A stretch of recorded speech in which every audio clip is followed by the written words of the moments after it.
eya na eha sanse yetie yi baby e wo to ye no ehwa amamre na so wofa na e kame ese nyankopon a che niema bi a ya tuna jeje mu eti ansa na nipa no ye behwe no na waka oye ni asema manasi me nka se odifo mmehye nkom so man na behye na me mfa nyedin ba so a prophet of Juma o man hia oka ho bi Prophet Roja me wakwa Ali Majoso Erinu eye Samuel Ohene Henry, Prophet Samuel Ohene Henry. Ali ne bofo ten no ene Roja Delighter Roja. Ene ode abranti eye ma. Na abranti ya me ne beka sei. Ubenya ne ho hawa. Ebia na communication. Ubia ne se do si hu ade ne kwan fa so a o disseminate information ne ko down. Ti se woni ne benya asem a ebia kwan a ofa so a wo deliver message na ma wo no. E na wo ne benya asem but abrante ne de to me untwatro. Ene mo amofre mi nyina me se bra angel na ne 6.1 Kumasi Facebook. Me ma wie madwuma me ko sabre sports. Sports sama ne ma sori se ye meto aso. Sanse asem bi esi na asem na asi wiase nyina no e hyase ofidua wi mu. Prophet me makwa babiu. Ali Majoso. Eti ba hye nkom hunu se ya bra gusa. Ali nyankom hunu. Esi ana mapo asori, esi me po e ko se ba me so no me. Ma flow sa ye se wo hyirechira de be nde be so na se bema. Nipa akra ni le gudem dodo na etie radio. Ali di omu ni se Friday ya etwa mu any week. Ma gina akra ma solid dem abo Minister of Defense din. Se ba bia papa no obi a won hwehwe me. No minim ana mini access to him. The next telephone call me nya say me arrogant. Say me ti me ma solid dem na me say Minister of Defense in frame. Now who are you? Nipa no frame me so ye bi. Oya no de to us so say we live to see. Ali man can word. Because Abia no record me. And indeed we live to Ali, see. This social media. A transgender from a car open and to one among. That be a because me say, I am a software no, I know a fake prophet, I know a free name, I know never Ghana say. Now Ghana for be say a year no yet to because message be a new idea more mine now. I see we no. Afraid na me no can say I'm penifu aframe wa Ghana no Ali. The question is, sabre na mo frɛ no. Die na me nyamfa ho. Oye nipa. Na me kan say me Ghana since wiem. Na me say Ghana since wiem. The nipa be fa ne back wa bra won fan fo car. Ghana since wiem. Ghana since wiem in the realms of the spirit. Ghana since wiem. Ghana since wiem. And the wiem nyina kai din. E wiem nyina kai din. Now my Ghana as since wiem. Now time wa Ghana mpanifo ebe unu say Ghana erade acha ya bibi no na on my way no na ye kasia fofra edi nipa nyina ani on my mpanifo nyina beba Ghana no na say ye nasi. Ali, we are not safe as a country. What we show you so maka Ali, ye nya penny batem po amfra yen.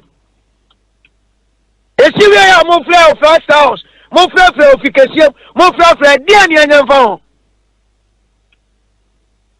Dia ne anyamfa ho. Esi awie. Na Ghana for be unu say there was a prophet in the country no. Ali, sabre na too late. Ma me kan wa fidie so without fear say ye kan nyame tumi pa say awurade amane ma tumi a Ali enne me kan wa fidie so say obi ani Ghana obetumi aka say prophet Roja awurade man tumi aba di hunu mu pa de a senka ye school ni yakwa ke bia boys SP na ye to bank e be ma me David emeritus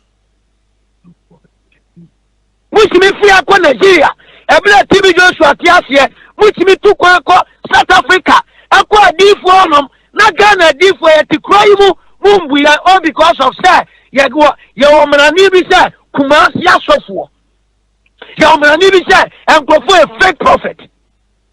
bia me ka asɛm osofo na sɛ nkɔmɔ amamu a ɛmfa Roja City anu odifo Roja no ma asɛm ni agro na ɔman ni bɛhunu no na yɛ too late ato ya wie Ali interview bi sɛ interview hu yɛ sɛ telephone call hu yɛ sɛ ɛho hia so na ni pɛpɛti yes me company for no mo frɛ no Ali me no wo ka sɛ me phone kra yi sɛ me drive na ma park aji sɛ obi minya bibi charge me phone ma frɛ me phone ba ko adum ba ko nsu dum we su a me no ka sɛ edum dan na minya bio oni hweyɛ onye nyankopɔn enye nyankopɔn uye nyame doro ben kasafa mu asra sa ɔman na asɔfoɔ mpanifo nsɔre mɛboaye ya Ghana mpanifo nim anu sɛ ɔmo ba di nkrɔfo ne from sɛ Christian Council for ebe kwa traffic na msisi akuo no ɔman gukuo na mfa yɛn akɔsisɛm ansi sɛ nyame nkrɔfo agum na bibi besi ebehu aka bɔ mpa ya yɛn ho akwanhyɛ si ho kwan a ɔman ni bebutu yɛn nyina tim ebutu kan yɛn nyina Roja City man already show obi ano mo obi an ban idi ano odi for Roja enye de wo pe na sebe wadawro ma ni di me no de o man ne pe free wo nti na Miss Frey wani di mo so de ani di ama o man na wafa to bo ase relax ni eni nkomo because adamu di asi free said that the lumba ewu ye hu awiada osuo so ntoda ewima ekusu saa be sabre ya ye no kra de ba ku bi o sa wa animu Ghana for mo mpa mo opani a friend David Donto opani a friend David Donto oye movie actor. The country should pray for the man. A year no cry the yakase be 9 ebuo. No man ma yakwan Ali o man ma yakwan ye beka de ekoso. Eni fa bone for mo so man ali e betimi aka bo mu din ayi wo mapie. Na so kwota obi beka sem do be court. E sans wo bo mi din. Nipa mpe no kure. Sina Ghana e say no. Wow. Nipa mpe no kure. Me si o man ni ma ye baabi ntina. No mon kan che se de yan fi wa ni se ne awrade nkasa. Na awrade emfa oso nka de ebe si o man ni mu nkira yen. Ade ye yan no. Dali ye be ka de awrade ka. Asha o man no na o man ni be tie na Ghana be ye yie. Ha. Ene afidie nso ayehye. Me na o kasa nipa more than 1 point something k ena wo mo ne me ewo Facebook so sia radio akrofo tie de emai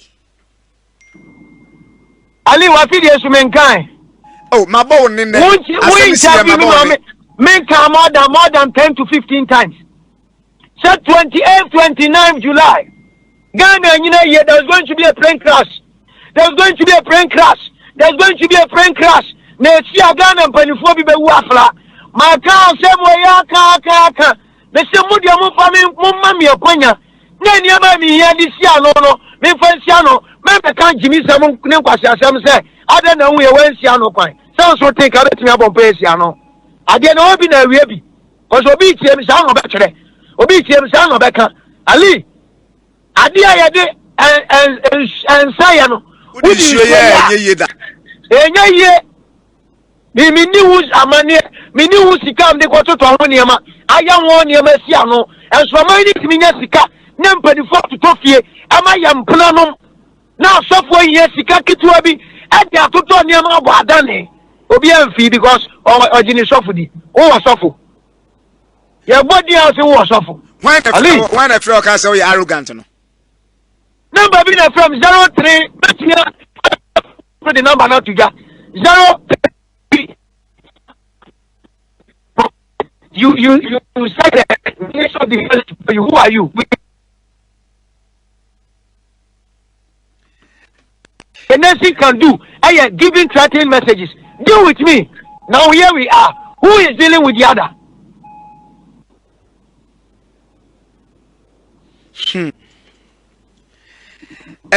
My message say Accra any Kumasi ekwan so. But we and see Accra any Kumasi kwan so. Esi oboase mpotemo baby. Ena enye a date na wo share no so na si ye. E ba ne say na e divert fi kwan so na date ni so divert e. Ali Mameka se minchiro sabi wani de nya oblashem. Adena Koshu and a bicycle. Yamfasa prophecy in Tunchen. They should go and check another prophecy. I may say the Minister of Defense should call me. They should go and check that one. Now you're August in your first week. Your first week. We are in the first week of August. Ali. And how can I say last week of July? Internet. We say last week of August and we are in the first week of August. The only power will understand the prophetic numbers. If you are a spiritual person, you will understand the prophetic numbers. So the prophetic numbers in the range 7, 14, 21. So when somebody gives a prophetic number, specific number, it lasts for 21 days. And send a free system name. So the 29th, you know, have 21 days ahead. And send the prophetical, a free system name. Alim Baswati, the Metron say. Pa. Good. Prophetic number, no, it has 7, 14, and 21. It's whenever Obibama a prophetic number. So I'm seeing the date of be on the 3rd. Accident, carry 7 days, carry 14 days, and lasting for 21 days. No free system. And we are in the first week. So we so far within the 7 days. No. Ali. Young cancer be a quiet comment no credit. Ali question sorry now Roja City. With all due respect, me can assemble as well me say, I'm not gonna find your magic 29 lecture, because we are munye. Ali Bajo now we are Salobi. Me Bajo now we you were there. Oba Sunday over Sam me say, Magana for be on Facebook, TikTok, be a media dance here. Me say Magana for your magic 29th lecture. Now until said the 14 days away and Nimono, I bet you Ghana and yes safe. Ali, I said it Sunday.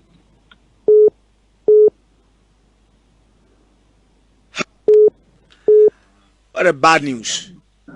Bemena nyabotre na akwa akoma to yem na sebe. Elia Moko woso aba. Udi ni pechi a woso manfa so.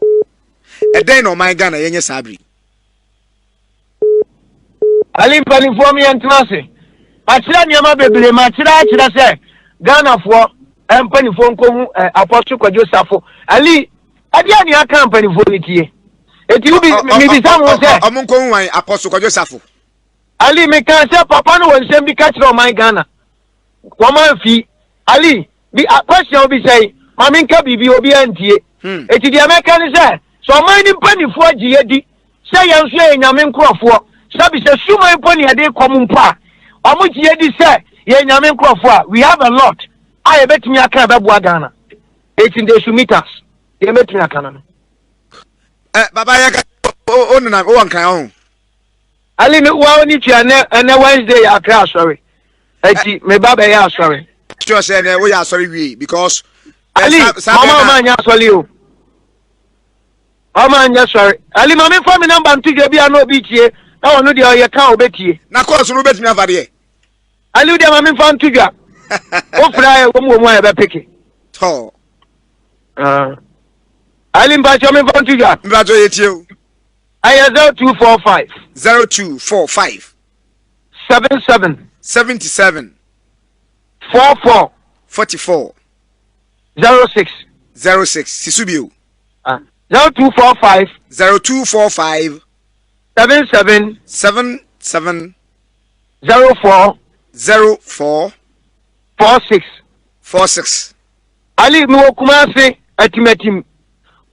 atimatim chama kokwa ano Kumasi atimatim na mewo Kumasi atimatim na mewo atimatim chama koko ano eho na mewo Kumasi ifiada we mega watch night basho 29th August we Ali the night of the spirit jumadi na basho anu ti dia wo hwe me na wo tie me on frɛ number no nye location no ye na ni abra e ka obetie no on dia won frɛ 0245 77 0446 idini odi for Roja Samuel Henry Prophet Samuel Henry ene ekasa no na me nya aduma minim se memen dade na wo Kumasi eti juada Ali me nam ko so kra airport sia madu airport sia o ba Kumasi o airport aba Kumasi ana akɔ hene. E pa cho me nam kwan so a me ba Kumasi wo interview me ya me nam kwan so a. Me wo airport ti a me ba Kumasi. O ba kyerɛ ne won komodie wɔ ha Nyankopɔn ya adom a. Matiali. Wa kan me tie matiefo sɛ nyame ya adom kyerɛ me no mpuni pu ha. Me kan asɛm de akyerɛ Angela tiefo nyina na no a me bo Minister of Defense din so on frɛ me. Wa ntie maka plane crash ho asɛm. Maka odifo Roja maka Ghana fo ntie. Eti obi a wotie me naturally because of some do airport nti papa soja bi kura gina me nkyɛn so ma mpake yie. Ti ba bia me gina sesi ai no. Ghana fo ɔkyena de o manum no me de batu dwa ama Ghana nyina tie e wa Angela FM Kumasi aka.